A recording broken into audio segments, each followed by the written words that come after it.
scientists explain the Mariana Trench is not the deepest point on Earth. In 2018, NASA began testing a new ocean exploration probe. But why did the largest space agency in the world choose to go underwater?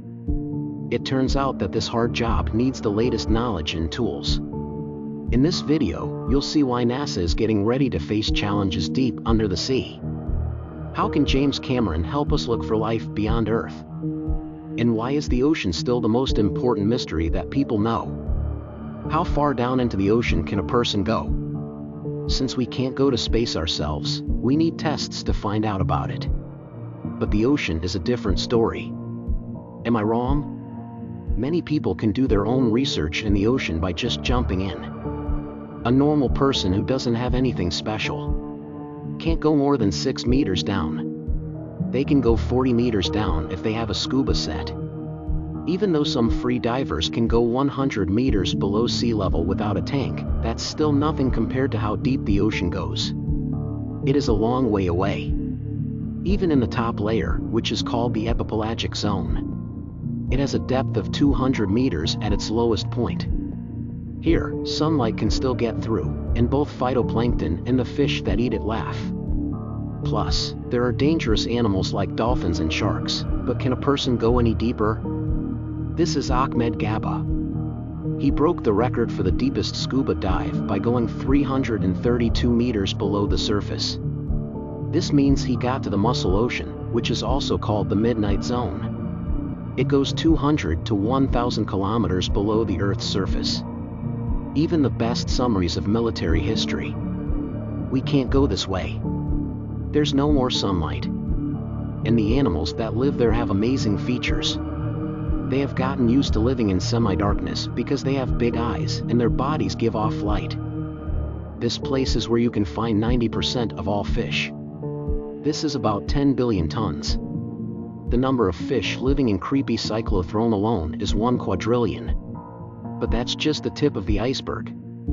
Since deep sea trenches cover a lot more kilometers and hold a lot of secrets, why not try to find out more about them? How do we get to the ocean floor, which is dark and cold? If submarines can't do it, it can't be done. Under the western Pacific Ocean is where you'll find the deepest point. We call it the Mariana Trench. It's cold and the Challenger is deep, 11,034 meters deep. At that depth, there is 100 times more pressure than at the surface, so it would be hard to live there. We'll need a special ship. The most well-known is the Deep Sea Challenger, which was used by Oscar-winning director James Cameron in 2012 on an expedition to the bottom of the Mariana Trench. The only other time a piloted submersible went there was in 1960. This was the first time in history that a vehicle went down to the ocean floor. Since then, 13 more people have made this trip again. That's 10 times less than the number of people who go into space. The area of the ocean that is the deepest is called the Huddle Zone. It goes from the 6-kilometer mark all the way down to the bottom of the ocean trenches. The creatures that have learned to live there look like something out of a crazy person's mind. For example, these disco jellies, this snail fish that looks like a water dragon, and these fish that belong to the genus of. And look, they look like they've been turned inside out. Scientists haven't used piloted vehicles to study them closely, but rather new ones that can be controlled from a distance. They can go as deep as possible and stay there for a long time, getting orders through long cables. But sometimes, even they can't handle the harsh conditions of the ocean floor. They are even more dangerous than those of outer space in many ways. In 2014, a US-flagged underwater vehicle called Nereus went to the Kermit Deck Trench, which is near New Zealand. At a depth of about 10 kilometers, the high pressure just tore it apart. At the time, it was the only boat that worked and was made for these kinds of missions. Losing it led to a long break, more studies, and a stop in progress. We may have taken on more than we could handle, but there are other oceans in the world that are even more inhospitable and hard to get to. Why are the oceans on other planets so much stranger than our own? The ice on the surface of Europa, a satellite of Jupiter, is made of water. Scientists say that this ice sheet is between 15 and 25 kilometers thick. And there's an ocean under it. An astrobiologist thinks that there could be life on the ocean floor near the hydrothermal vents that let the satellites heat out. Also, this kind of life might be the same as what lives in the deep waters of Earth. Sometimes, it might be possible to live on a satellite of Saturn. Internal heat makes steam jets that break through the ice and cover the poles.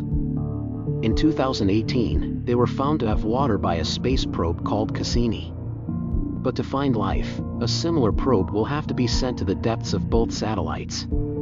The ocean on Enceladus must be about 30 kilometers deep, and the ocean on Europa must be between 60 and 150 kilometers deep, which is 15 times deeper than what we have here on Earth. What could be hidden at such a great depth? Compared to this, Cameron's expeditions look like a walk in the park, but such a mission needs a lot of planning. So NASA has started practicing deep diving on Earth. So how will the space agency look into the mysterious ocean pits of our planet? We've taken scuba gear into the water along the coast. We've gone as low as we can go with bath escapes. Even so, we still don't really know what's in most of the water.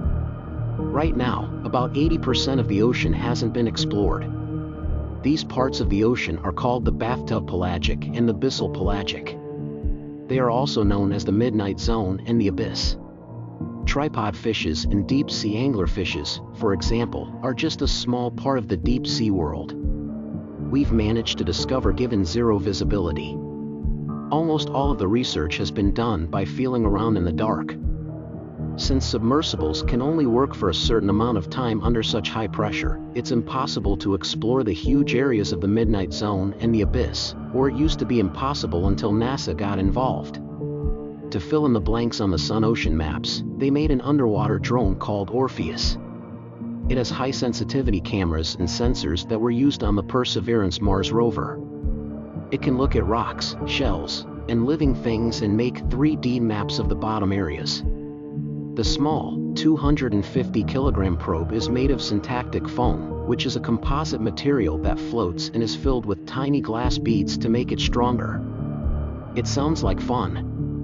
I like to ride in it, and its powerful flashlight helps it save energy and take high-quality pictures at the same time. The bath escape that James Cameron used to go down the Mariana Trench gave many ideas for the Orpheus. I think it means that mysterious creatures will soon be found. Who knows how many of them are hiding in the dark world of the oceans, or what else we might find in the abyss? Leave a comment and tell us what you expect to find on the ocean floor. It could be a huge prehistoric shark that crashes into a ship, or it could be Atlanteans who don't like how our machines pollute their secret city. It could also be aliens trying to stay out of sight. But if you look into an abyss for long enough, the abyss will look back at you. If you would like to explore more with me again, be sure to hit that subscribe button and turn on the notification to our channel before you go. Thank you so much for watching.